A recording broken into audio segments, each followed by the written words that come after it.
pessoal, tudo bem? Espero que vocês estejam bem, que vocês estejam se cuidando, cuidando de si aí, cuidando também dos demais, atentos às orientações aí da OMS, da Organização Mundial da Saúde. Bom, meu nome é Eduardo Miranda, sou professor de Sociologia e hoje nós vamos fazer aqui uma recapitulação, né? Vamos tentar fazer uma espécie de revisão por meio de alguns exercícios que vocês podem acompanhar aí que eu extraí do livro de vocês. Então, nós vamos selecionar aqui um ou dois exercícios, se der tempo, para a gente falar um pouquinho sobre o nosso capítulo, lá, né, titulado A Formação da Globalização Econômica, ok? Vamos dar uma olhadinha lá nos slides, então. Se vocês acompanharem lá pela página 6 do livro de vocês, vocês vão ter lá um exercício chamado Atitude Sociológica. Nesse exercício, a gente retoma aquela discussão importante sobre as questões de globalização no sentido das organizações supranacionais, né? No caso aqui, a ONU em destaque. Então vamos dar uma olhadinha lá no que o exercício nos pede. A Organização das Nações Unidas, a ONU, foi mais uma das instituições criadas após o fim da Segunda Guerra Mundial. Faça uma pesquisa sobre a ONU para responder às questões a seguir. Em qual conferência e ano a ONU foi criada? Né? 2. Qual é a relação entre a ONU e a Liga das Nações Unidas, criada em 1919? O que é Conselho de Segurança da ONU? Que países são membros permanentes? Qual é o poder exclusivo desses membros? E qual relação pode ser observada entre tais países e o fim da Primeira Guerra? Então aqui a gente tem um modelo, né, um exercício para a gente fazer pesquisa. Eu sugiro que vocês pausem o vídeo agora, né? E façam essas pesquisas, de modo que na sequência agora, né, eu vou apresentar algumas possíveis respostas. E se vocês tiverem respostas similares, né, parecidas com as quais eu vou apresentar aqui, com as que eu vou apresentar aqui, vocês, ok, né, a gente foi bem. Caso vocês tenham alguma dificuldade, fica aqui também as próprias respostas para a gente estudar e retomar esses assuntos. Por quê? Lá nas aulas anteriores, ou se vocês acompanharem pela leitura do livro, a gente fala da ONU, a gente fala muito rapidamente. Então aqui a gente tem uma oportunidade para a gente aprofundar um pouquinho, pelo menos nesses termos, né, de qual é a relação, por exemplo, do Conselho de Segurança da ONU com o final da Segunda Guerra Mundial, qual que é a relação da ONU com a Liga das Nações Unidas, que é de 19, a ONU lá, no final da guerra, né, 45.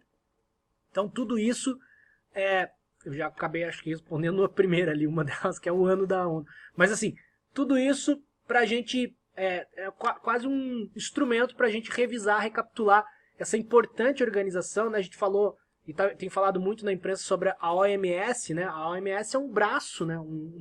Digamos assim, um setor, um departamento da ONU, que é a Organização Mundial da Saúde, que está vinculada à ONU. Assim como a OMC é a Organização Mundial do Comércio. E essas organizações, como a gente viu nas aulas anteriores, servem para além das regras internas dos países, organizar no sentido global esses temas. No caso aqui, o tema da saúde, que ficou bem evidente com a pandemia, de que muitas vezes foge apenas às decisões de um país só. Pelo contrário, no caso de uma pandemia, como o nome já diz, pan vem de todos, né? A gente já está vivendo um processo de contágio universal, né? A pandemia chegou literalmente em todos os continentes do mundo. Então a gente precisa ter uma organização pronta, já estabelecida, que é a ONU, para coordenar todas essas ações de enfrentamento dos países, já que agora não é um problema apenas residual interno de um país, é um problema internacional. Okay? Isso acontece na saúde, na economia, nos direitos, na segurança, né? Quando a gente tem as questões de guerra ou de conflitos entre países, que é um pouquinho o item ali 3. Então, de novo, né? Se puderem, pausem o vídeo, façam a pesquisa e depois retornem aqui o vídeo que agora eu vou apresentar as respostas, ok? Então vamos dar uma olhadinha lá. Sugestões, né? Aqui sempre a gente tem alguns dados que são concretos, que tem que ser, né? Como, por exemplo, o ano de fundação. Mas, claro, a gente tem algumas interpretações também no meio. Então, vamos fazer um apanhado disso tudo. A primeira pergunta era qual é a conferência, né? Ou que conferência foi criada e que ano foi criada a ONU. A conferência se chamou Conferência de São Francisco, nos Estados Unidos da América, e eu já tinha deixado escapar, de certa forma, a resposta do ano, que foi 1945, porque coincide com o final da Segunda Guerra, aquele cenário de devastação, todos os países da Europa, em especial ali, né, Alemanha, Itália, muito destruídos, né, com a Segunda Guerra Mundial. A gente tem um novo, digamos, acordo, né, uma nova possibilidade de, depois daquelas terríveis, né, sequelas da Segunda Guerra Mundial, que dizimou povos inteiros, né, populações inteiras, como por exemplo os judeus, né, e a gente organizou, digamos, o mundo organizou uma ideia de que as coisas deveriam ser supranacionais, ou pelo menos deveriam ter um aspecto supranacional, e não só apenas nacionais, como vinha sendo até a Segunda Guerra Mundial. Então a ONU nasceu dessa ideia, da defesa da segurança, né, da defesa da paz mundial, para evitar conflitos como desmembrar a Segunda Guerra. Até porque, provavelmente, se tivéssemos uma terceira guerra mundial, já com o avanço do tempo e das tecnologias, isso poderia custar a existência, né, a possibilidade de extermínio total dos seres humanos, né, pensando aí massas de bombas de destruição em massa, bomba atômica, guerras bacteriológicas e etc, né? Como a gente sempre lembra com os alunos, né, a ciência ela é feita pelo homem, então ela pode servir, como a gente tem ciência muito avançada, como a gente está vendo todos agora, os cientistas correndo atrás, fazendo estudos e mais estudos sobre a possibilidade de criar uma vacina, que seria uma salvação, né, para essa agonia que todo ser humano está vivendo do vírus, né, da pandemia do Covid. A gente também faz no laboratório do lado, porque a mesma cabeça, são seres humanos com a mesma possibilidade de inteligência, mas num sentido mais ético e maldoso, a gente pode usar essa mesma inteligência para criar armas, para criar fake news, para prejudicar os povos, para enganar populações, para fraudar eleições. Então a ciência por si só, ela não garante questões éticas, né? A ciência é uma coisa, ela não tem discernimento do que é ético ou não. Cabe aos seres humanos que lançam mão de usar a ciência ou criar a ciência ter todas essas questões éticas. É por isso que é tão importante que vocês se dediquem às discussões da filosofia, por exemplo, sobre ética, conheçam a história para a gente aprender com os nossos erros e valorizar os nossos acertos. E também a sociologia, né, de maneira geral, a geografia, enfim, a arte, todos esses conhecimentos que nos ajudam aí a aperfeiçoar, né, a nossa experiência aqui enquanto seres humanos no planeta Terra. Bom, me alonguei demais na 1, que ela era curtinha, vamos lá já passar para 2 e para 3, senão não vai dar tempo. A 2, qual é a relação entre a ONU e a Liga das Nações Unidas, criada em 19? Essa é uma possibilidade de resposta, como eu disse, não está fechado, mas se vocês citarem coisas próximas disso, já está muito bem encaminhada a resposta.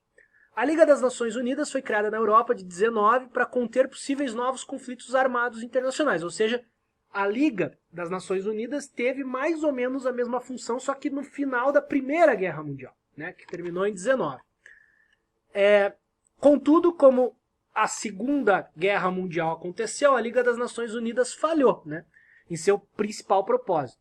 Portanto, a ONU é uma espécie de reforma da Liga das Nações Unidas, só que mais forte, uma vez que assimilou os aprendizados com os erros daquele período anterior, o período entre guerras. Aqui, aquele tracinho ali tá mal colocado, a palavra é inteira, né, período, que foi 19 a 39, ok? E aí temos a pergunta sobre o Conselho de Segurança da ONU, né? São várias perguntas na 3, na verdade. O que é o Conselho, quais países são membros e qual é o poder exclusivo dos membros. E ainda tem uma quarta pergunta proposta ali, que é a relação que a gente pode estabelecer entre esses países membros e o fim da Segunda Guerra. Então vamos tentar responder todas elas. O Conselho de Segurança da ONU é um fórum mais importante da ONU, visto que é em suas reuniões que se decidem intervenções militares e sanções econômicas. Os membros permanentes são Estados Unidos, Inglaterra, França, China e, hoje, Rússia, que na época da formação ainda era a União Soviética. Esses países têm o poder de veto, isto é, impedir que uma decisão seja colocada em prática, mesmo se todos os outros integrantes da ONU, os países integrantes, forem favoráveis. Então é um grupinho menor que tem o poder de veto, ou seja, ele pode barrar uma ação que foi decidida pelos demais. E os demais não podem fazer nada, porque, na verdade, esse grupo que é o grupo de Conselho de Segurança. Os membros permanentes são os vencedores da Segunda Guerra Mundial, mais a China, incluída principalmente pelo seu tamanho populacional e a sua envergadura econômica, né? Claro, hoje a China aí despontando como um dos principais países e potências, tanto econômicas quanto demográficas também, né? Porque a gente tem ali quase um terço da população, né? Metade da população quase mundial. Pensando que a gente tem 7 bilhões de seres humanos, né? E a Índia tem quase 3 bilhões de habitantes, ela tem uma potência muito grande nesse sentido também. Ok, pessoal? A ideia era retomar através, né, por meio desses exercícios. Claro que vocês têm uma série de outros exercícios aí para vocês fazerem, alguns conceitos, alguns temas que a gente conversou nas aulas anteriores. Há mais um exercício que eu separei aqui, que na verdade não tem nenhuma resposta pronta, né? Então eu gostaria apenas de apresentar, que vocês fizessem, orientados aqui pela pesquisa. Quem quiser se aprofundar, fica a dica aqui, que esse exercício me parece bem legal. Ele dá uma constatação, né? Ele vai falar lá da interdependência, que é uma das características, lembra, da globalização. E ele vai dizer que está presente nas diversas relações que estabelecemos no nosso cotidiano. Então passa por uma coisa mais visível, né? Podemos citar, por exemplo, as relações entre pais e filhos, né? A dependência mútua entre empresas e funcionários também pode ser considerado um exemplo de interdependência. A empresa precisa do trabalho do funcionário e esse, por sua vez, necessita do salário que a empresa paga para o trabalho que ele faz. A ideia do exercício é identificar situações em que a interdependência, essa que parece que é tão global, acontece também no nosso dia a dia prático, no nosso cotidiano. E aí, em seguida, ali está uma proposta para fazer em grupos, né, pensando nas nossas aulas normais, né, quando a gente ainda não tinha o problema da pandemia.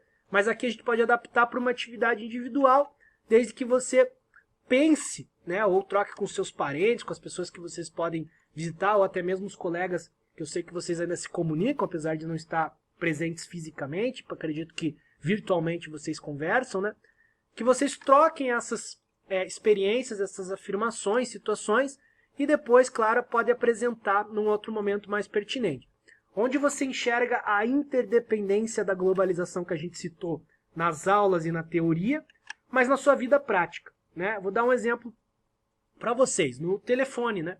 A gente tem aí o telefone, que é muitas vezes usado por muitos de nós para a gente se comunicar, feito em vários países diferentes, né? Por muitas pessoas diferentes, e tudo isso está interligado para produzir esse celular, né? Provavelmente várias das peças desse celular são extraídas e montadas em diferentes locais do mundo todo, né? E aí eu estou aqui do lado, e portanto, de uma consequência dessa interdependência, e a uso diariamente. Quero que vocês façam esse esforço de pensar um exemplo simples como esse, mas tentando aí extrair desse exemplo toda a lógica da interdependência que está por trás do tema maior teórico que a gente chamou de globalização. Ok? Eu fico por aqui, pessoal. Espero que vocês estejam bem, se cuidando. Um grande abraço a todos. Tchau, tchau.